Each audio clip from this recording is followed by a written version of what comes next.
आमच्या गव्हर्निंग काउन्सिलचे सदस्य सन्माननीय श्री वज्रजी नाईक निंबाळकर सर, डॉक्टर राजवैद्य सर, श्री जोशी सर, त्याच पद्धतीनं पलटण एज्युकेशन सोसायटीचे गव्हर्निंग काउन्सिल सदस्य श्री पाटील सर, रनवरे सर यांचंही, चंद्रकांत रनवरे सर यांचंही मी या ठिकाणी सहर्ष स्वागत करतो. आज आपल्या महाविद्यालयामध्ये पत्रकार परिषदेचं आयोजन करण्यात आलेलं आहे. त्याचं कारण म्हणजे महाविद्यालयामध्ये काही नवीन कोर्सेस सुरू करण्यात आलेले आहेत, त्याबद्दल आपल्या सर्वांना माहिती द्यायची आहे.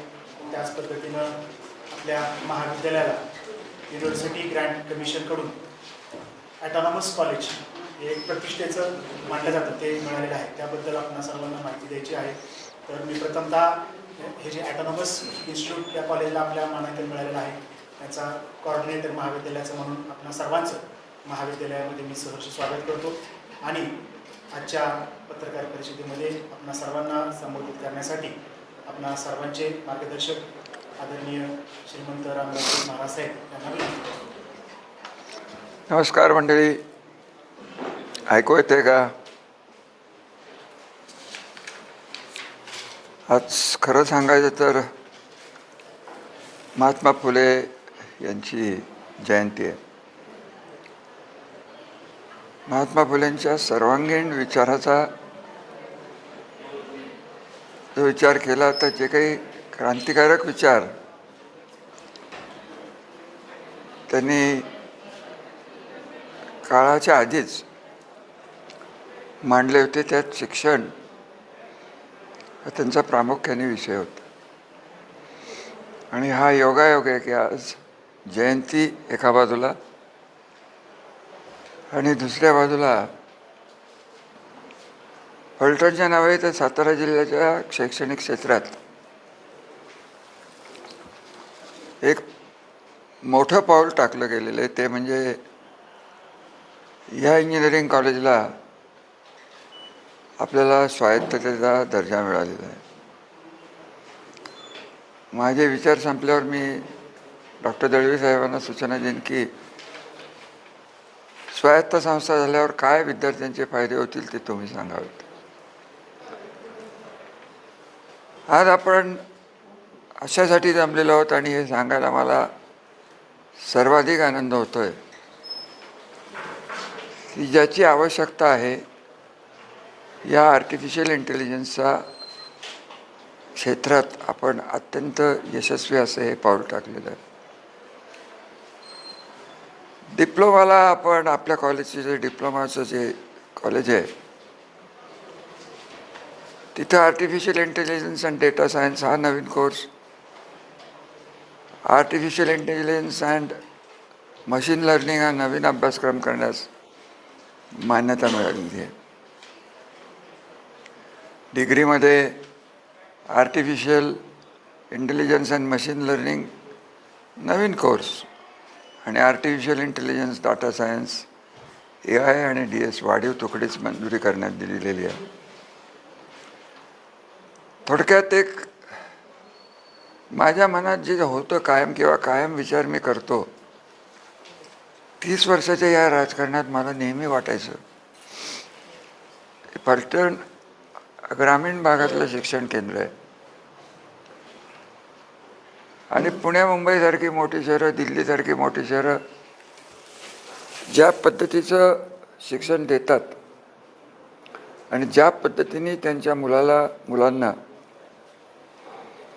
नोकऱ्या मिळतात, पॅकेजेस मिळतात, आपण वाचत असतो. त्या मानाने आपण कुठं मागे राहतोय का काय? आणि ही माझी भीती शिक्षण क्षेत्रात तर आहेच, होती, आज थोडी कमी झाली, परंतु त्याहीपेक्षा वैद्यकीय सेवा सुविधा पुरवण्यासाठी ग्रामीण भाग नेहमीच मागे राहिलेला आहे. आणि अशा परिस्थितीत तुमचं सगळ्यांचं स्वागत करताना या स्वायत्त इंजिनिअरिंग कॉलेजला शुभेच्छा देताना आपणही त्याचे साक्षीदार झालेला आहात. प्रवेश प्रक्रिया सर्व प्रवेश आता ऑटोनॉमस इन्स्टिट्यूट म्हणून पार पडणार आहेत, ज्याचा डायरेक्ट फायदा तर प्लेसमेंटला मलाच दिसतो, नोकरीला निश्चितपणे मिळेल. आता हे होतं आहे की नाही मला माहीत नाही, सरांचं काय चाललेलं आहे. तर माझं म्हणणं आहे आज स्वायत्तता मिळाली तर परदेशी शिक्षण संस्थेशी आपल्याला सांगड घालायला पाहिजे आणि जसं बारामतीला झालं आहे त्या पद्धतीने करता आलं तर फार मोठं योगदान आपल्याला होईल. तेव्हा जास्त न बोलता प्राचार्य मनोज कुमार दळवी, समन्वयक प्राध्यापक काळेलसाहेब व टीमने प्राध्यापक जाधव मॅडम, दत्तात्रय शिंदे, किशोरी कुमटेकर, प्राध्यापक तेजश्री जाधव यांनी विशेष परिश्रम घेतलेले आहेत. त्यांचं अभिनंदन, आभार. आणि आपण काही प्रश्न विचारायचे असले तर विचारू शकता. कोर्सेस चालू करतोय आणि त्यासोबतच कॉलेजला आपल्याला ॲटोनॉमसचा दर्जा मिळालेला आहे. तर त्याच्यामध्ये बऱ्याच वेळा ॲटोनॉमसचे फायदे काय, आदरणीय महाराज साहेबांनी आता जसं सांगितलेलं आहे की त्याच्यामध्ये आपल्याला सगळ्यात महत्त्वाचं ज्या इंडस्ट्रीज आहेत, आपण जेव्हा ॲटोनॉमस नसतो आणि ॲटोनॉमस असतो यातला फरक सांगतो. आपल्याला विद्यापीठाचा जो काही सिलेबस आहे तोच आपल्याला राबवावा लागतो आणि त्याच्यामध्ये बऱ्याच वेळा इंडस्ट्रीला लागणारे जे स्किल सेट्स आहेत ते कुठेतरी आपल्याकडून विद्यार्थ्यांना मिळत नाहीत आणि मग त्यामुळे विद्यार्थ्यांना जे एम्प्लॉयमेंटचा प्रॉब्लेम येतो तो सॉल्व करण्यासाठी आपण फायनल इयरचा जो सिलेबस असणार आहे तो पूर्णच्या पूर्ण सिलेबस आपण विद्यापीठाचे युनिव्हर्सिटी जे आहेत त्याचा न घेता आपला जो इंडस्ट्रीज आहेत त्यांना जशा प्रकारचे स्किल सेट्स पाहिजेत त्या प्रकारचा सिलेबस, त्या प्रकारचेच मुलं आपण घडवणार आहेत आणि त्या सिलेबस शिकल्यानंतर मुलांना रेडी टू यूज प्रोडक्ट आपण ज्याला म्हणतो तशी मुलं कंपनीला मिळणार आहेत. कारण बऱ्याच कंपनीचं असं म्हणणं आहे की सर तुमच्याकडे 4 वर्ष मुलं असतात आणि त्यानंतर मुलानंतर आम्ही परत त्यांना 6 महिने ट्रेनिंग द्यायची, सॅलरी द्यायची. त्यापेक्षा तुम्ही असे विद्यार्थी तयार करा की जे डायरेक्ट रेडी टू यूज त्या जॉबला चालू करू शकतील. आत्ता सध्या आपल्या कॉलेजमध्ये आपण इन्फोसिससोबत एक 42 ते 48 विद्यार्थ्यांची एक बॅच आहे. त्याच्यामध्ये आपण SAPचं ट्रेनिंग त्या विद्यार्थ्यांना देतो आहे आणि त्या विद्यार्थ्यांचं ट्रेनिंग मेच्या एंडला संपतं आहे. त्यानंतर त्यांना पुढच्या 1 महिन्यामध्ये त्यांचे प्रॅक्टिस करून आपल्याला जे कॅम्पस प्लेसमेंटमध्ये आपल्याला त्यांना उतरवायचं आहे आणि त्यामध्ये 100% त्यांना 7.5 लाख ते 21 लाखाचं पॅकेज मिळू शकतं आहे. थोडक्यात आपण जे आपण ॲटोनॉमसचा दर्जा आपण आत्ता मिळवलेला आहे त्याच्यामध्ये आपल्याला ॲकॅडमिक्समध्ये आपण आपली ॲटोनॉमी आणतो आहे. म्हणजे सिलेबस आपणच सेट करणार आहेत.